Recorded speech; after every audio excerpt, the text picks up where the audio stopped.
you've got Southwest Baptist, you've got Grand Valley State, and you've got Central Missouri right out of the box, 1, 2, 3. Pretty tough way to start. Well, absolutely. Well, one, we're just fortunate, Fred, the MIAA, this is the last year we'll be able to match up with those schools because a year from now, all of their games will be conference games. So it's the last time we'll get a regional matchup with those schools, at least for in the short term. But we're excited for those games, particularly Grand Valley. It's a club we haven't seen. I think the Dogs have played them twice in the mid to late 80s. One of the premier places to play Division II college football. So we're just excited to get that opportunity. And then you've got all these conference teams which you really don't know anything about. Read some things on some of them. There's still some tough teams in that conference you're going to play. Absolutely, Fred. You know, one, I'd respectfully correct you a little bit when you say it might be a little bit easier when you're a football coach. You know, you could play golf with me this summer, and it'd be loosely played. But if you get close to the hole, I just tell you that's close enough, Fred. That's a gimme. In college sports, college football, there are no gimmies.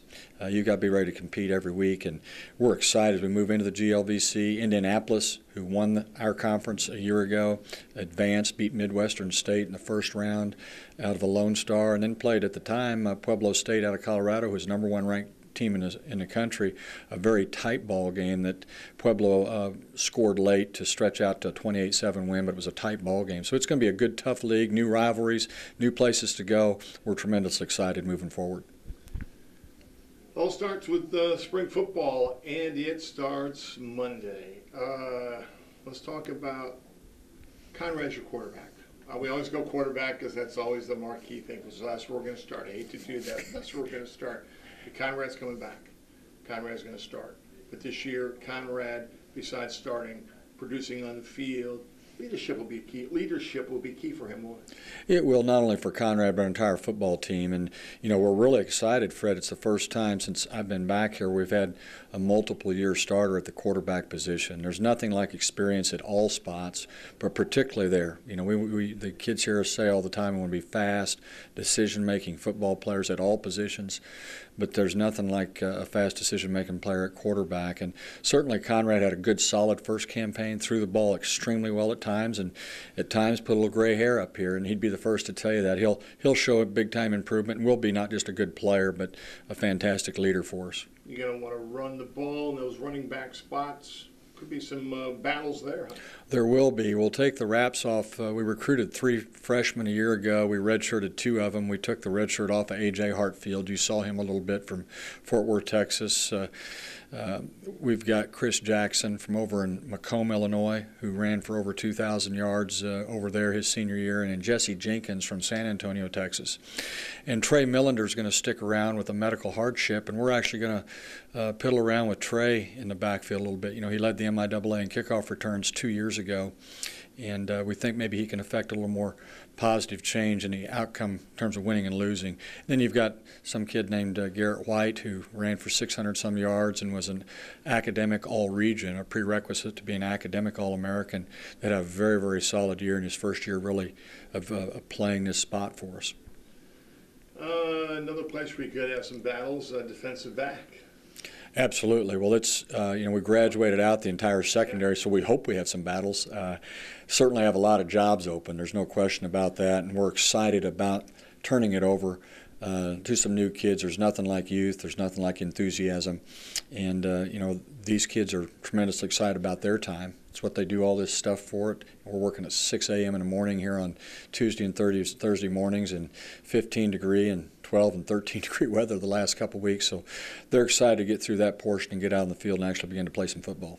And another thing that just besides those battles, overall you'll have more battles. There's probably more competition this year maybe than you've had. That's a good thing. Absolutely. In fact, as you were coming in here, I was prepping for a squad meeting today and looking at individual goals on what the players are trying to get accomplished. And the first one is 1, to make the team, and then 2 is to make the travel squad. And the first couple of years we can travel 60 in both the MIAA and as we move forward in the GLVC. And there have been times where we've been able to take 3 or 4 kids that perhaps weren't going to play a bunch, but could still had room for them on a bus. We're past those days. Our depth is much, much deeper We're a much deeper ball club, so it'll be extremely competitive. Be an exciting time for the coaching staff and the players here this spring. If you have one major goal this spring, what would it be? Well, I don't know if I can go into one. We're going to have next year over 70 first, second, and third year players. So I believe I guess if you put me on the spot and had to pick one thing, it'd be really developing leadership. As our veteran leaders are graduated out, turning that role over, which is sometimes foreign to some of your younger players, and particularly in some cases some very young players. So having some leadership emerge, developing leaders in the spring will probably be one of the largest priorities for us. Cooper Bankus gets to play this year. Talk to me where he's going to play, where he's going to fit in, where do you see him fitting in there? Cooper Bankus we took a year ago from over in Milan, and obviously was an all-state tailback, led them to their first undefeated season. I could be incorrect on that, but I think I read or heard in their school's history. We've moved Cooper to offensive tackle. He's just under 6'4", he's 6'3", he's about 260 to 65 pounds. And he moves extremely well and a tough kid. He could end up being the real star out of that recruiting class. He's a long ways from a finished product. He'll be right in the competition with our offensive interior. I don't even know if he'll start this year, but he'll certainly work towards that end and has a chance to be a great player for us. He's a football player. I mean, he's got that little mean streak in him, something you like to see. Absolutely. Tough kid. He's drawn to the physical portion of football. He really likes competing physically, and most college football players do, but he's on the high end from that standpoint. It's really refreshing, so we don't have to teach him that aspect. He is a tough kid. Kind of relaxed but focused, a relaxed focus on the defensive part